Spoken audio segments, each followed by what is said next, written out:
Hajime thought his life would change when was summoned by God to another world with his classmates to fight for peace against the demons. But he couldn't be so wrong, as he currently finds himself at the bottom of the dungeon after falling from the middle floors. He gets up and checks his surroundings to find a cute little rabbit. He thought the deeper levels would have tougher monsters. Even so, he quickly changes his mind when he watches the rabbits kill 2 wolves in a second.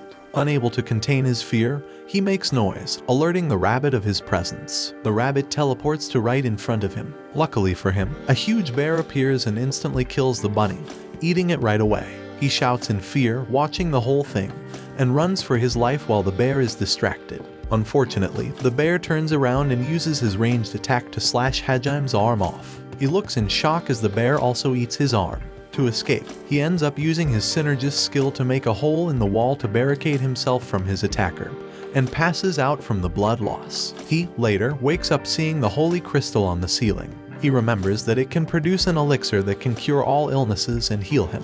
In his current state, he starts to realize he's stuck in a labyrinth infested with monsters, and no one is coming to save him. Until a few hours ago, he thought his life would change when he entered this world, but it got worse. He was bullied at school for being a laid-back but gentle anime lover. But here was the perfect chance to start over. Everyone got a specific class job, from priest to swordmaster. One of them even got the legendary class of the hero. But Hajime got the awfully common job of synergist. In short, he can craft stuff with magic. Pretty overpowered, you think, right? But there's a problem. It was literally impossible for him to level up. He practiced with everyone, but while everyone reached level 50, Hajime was still at level 2 no matter how much he trained for 20 hours a day. Even so, he was courageous enough to venture inside the labyrinth dungeon with his colleagues. However, he was betrayed by his bully. He and his classmates entered the great labyrinth to conquer it, but a boss suddenly appeared. They tried to fight it, but they couldn't handle it. Despite being the weakest, Hajime stepped in and used his useless skills to make sure everyone could back away safely. The others tried to cover his retreat by using ranged magic. However, one of the spells hits him, forcing the bridge to collapse and making him fall into the depths of the labyrinth, where stronger monsters reside. While he remembers the previous events, he realizes it was not accidental and that he was betrayed, making him enraged that he was a fool all along. Feeling the 50 shades of anger, Hajime vows to get stronger and find a way to get back to the surface. His only wish is to find a way to return home to Japan and doesn't care about who will stand in his way, be it either a god or a demon.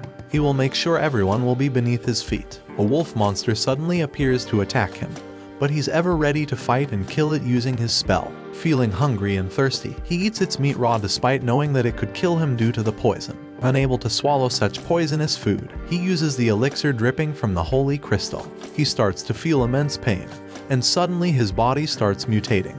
His hair turns white, his eyes go from black to red, and his body starts to develop muscles. When he checks his status level, he finds that he's leveled up more than 100 folds and has gained new skills and magic abilities. He now has food and water at his disposal and can identify any rock by touching it, making it easier for him to craft things from them. He finds the materials necessary to make explosives and crafts a gun that he uses to kill his next monster, the rabbit. After eating the rabbit, he realizes that his stats increase when he eats a monster for the first time, and he has inherited the rabbit's skills like teleportation and air stepping. With this in mind, he decides to find the bear and give him some payback for his lost arm. He uses all his newfound skills and weapons to attack and chop the bear's arm off. And to be annoying, he also eats it in front of it, just like the bear did to him. The bear gets enraged, but Hajime uses its blood to conduct an electric attack and finishes it off with a headshot. He continues eating monster meat and increasing his level to become stronger. Knowing that making his way up is close to impossible,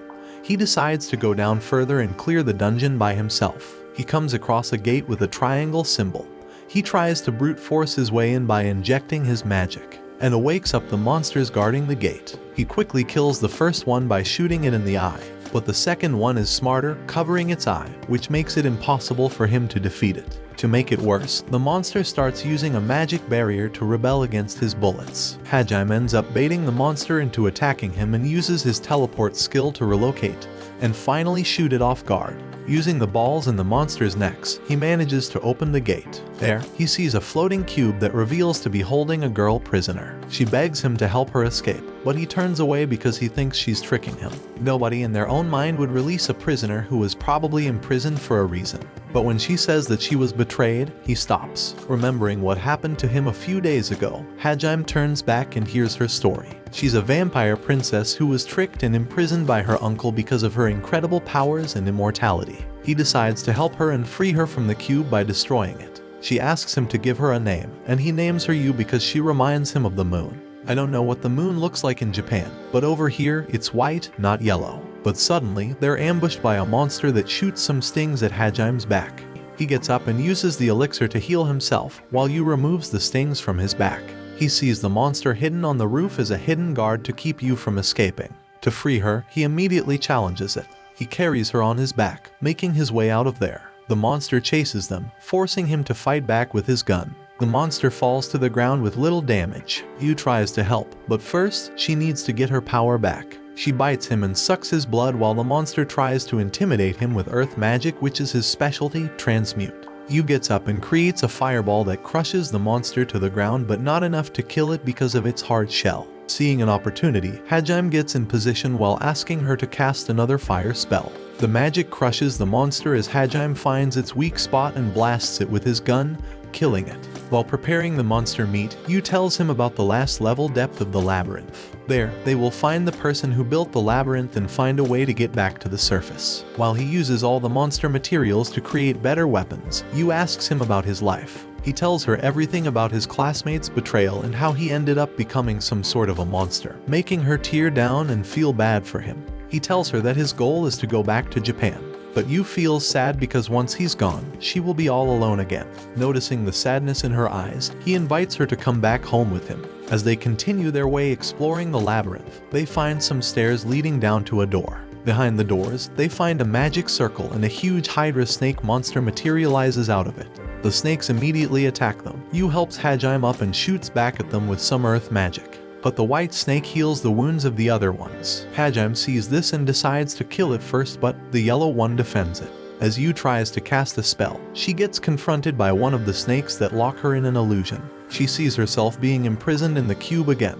But this time, Hajime, instead of saving her, he's abandoning her behind. She falls to her knees feeling the pain from this illusion, giving the snake a chance to eat her. Luckily, Hajime manages to save her in time. After returning to her senses, Yu distracts the monsters while Hajime positions himself to blast them with his new gun. She then uses her fireball blaze to crush and kill them except for the white snake. The monster tries to blast her with a powerful blaze too, but Hajime steps in front of her, taking the blow.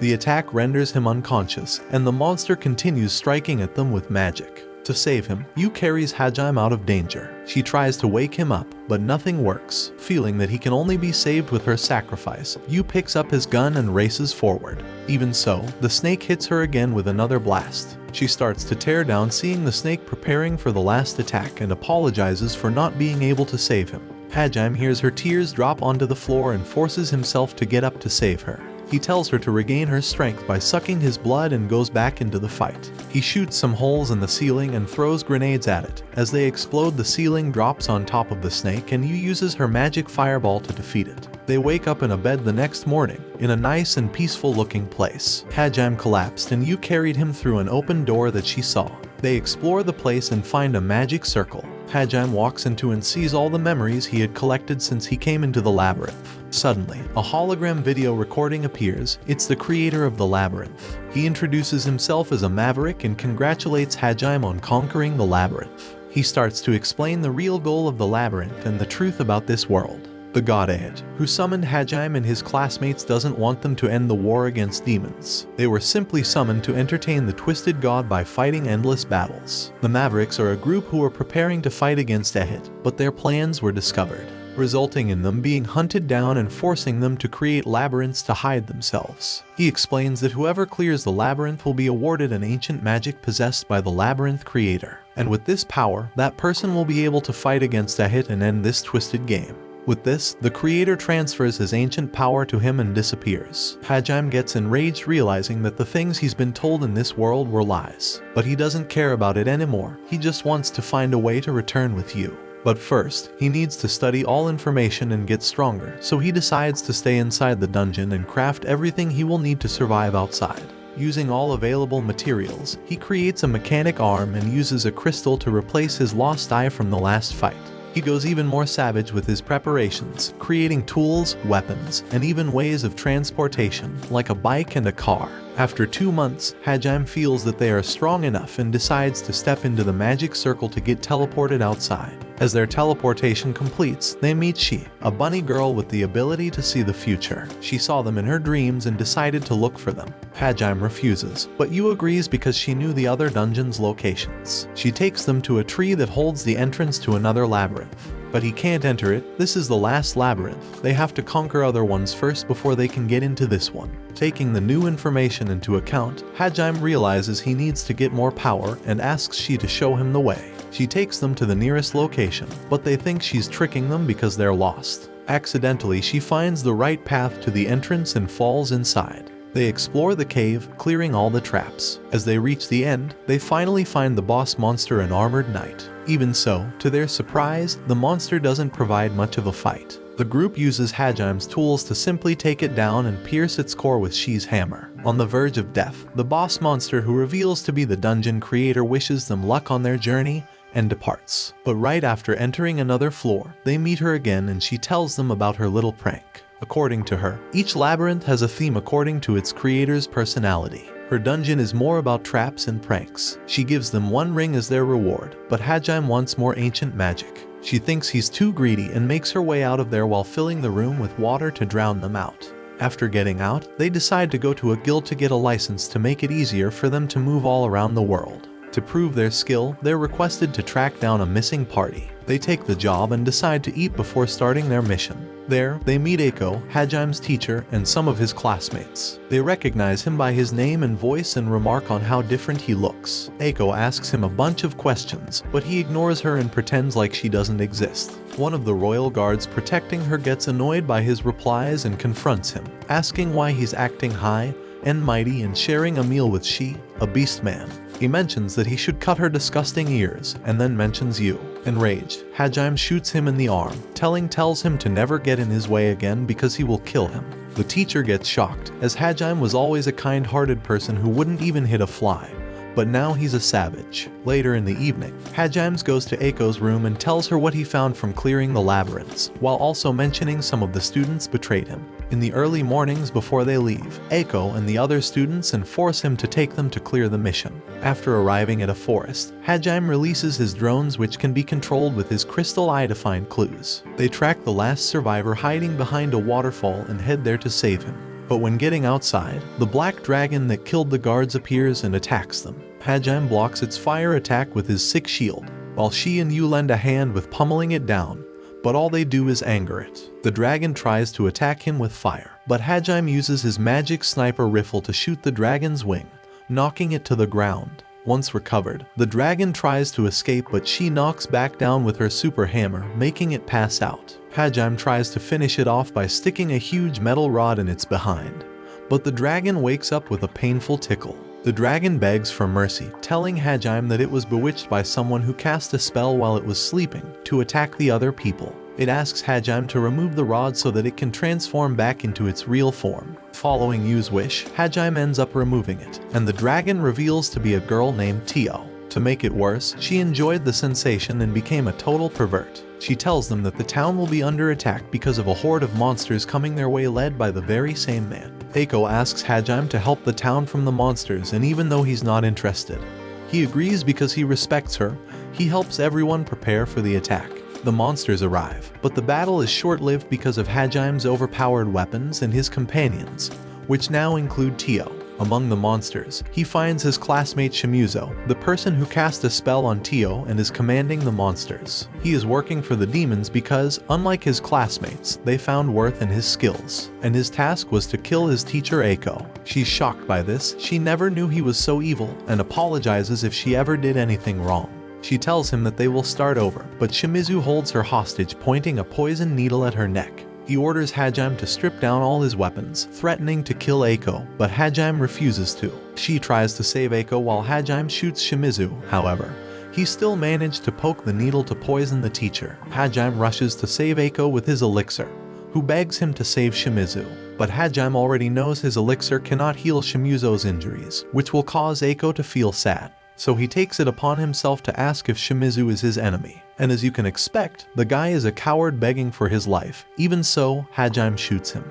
After the whole commotion, while relaxing in town, Hajime and she end up rescuing a merfolk kid, Mayu, who was held captive to be sold as a slave. Hajime and the kid grew up attached to each other and began acting like her father. They return to the guild leader to get their adventurer license, but their conversation is interrupted when Endo, one of Hajime's classmates, barges in, short of breath. He reports that their classmates met with a demon in the labyrinth and they might die. Upon recognizing Hajime, despite his appearance, he realizes that he must be strong, as he managed to leave the first labyrinth alone. The guild leader asks Hajime for a formal mission request for this emergency rescue. He follows Endo back to the labyrinth, but pathing through the normal way will take too much time, and everybody will die. So he uses his magic to scout the lower floors, and decides to use his tools to make a huge hole until he can reach his classmates' location. At the most critical moment, Hajime manages to reach them in time, exterminating the two monsters who were about to kill his colleagues. He wastes no time, giving his team orders as he faces off with the demon woman, Caitlaya. He sees through her tricks and kills every one of her monsters with little effort while Yu protects the students. They manage to kill almost all of the monsters, making Caitlaya realize that Hajime has monster abilities. She uses a smoke substance to petrify him, but it doesn't work. He emerges from it and stops her in her tracks while she's trying to leave. He walks up to her and asks her how she got the monsters, but she refuses to say. He shoots her in the legs while implying that she has some form of ancient magic, gained from another labyrinth. She refuses to tell him and mocks him for being like the Mavericks. She tells him that her lover will hunt and kill him, but he doesn't care. Be either a god or a demon, everyone who stands in his way to get home, they will all die. And with those words, he sends her to the afterlife. Watch this next video. See you on the next one.